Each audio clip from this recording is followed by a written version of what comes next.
You ask Tiger to calculate.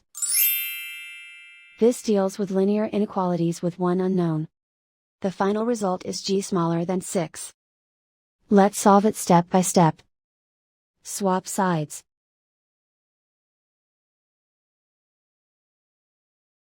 Group all constants on the right side of the inequality.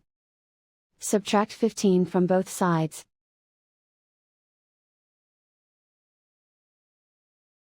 Group like terms.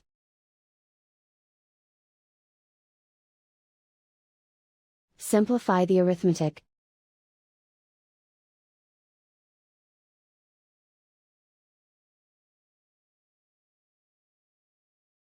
Convert the g into a positive number.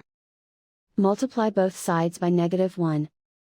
Whenever you multiply or divide by a negative, reverse the inequality sign.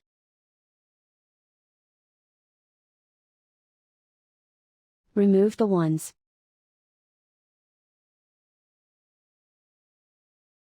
Simplify the arithmetic.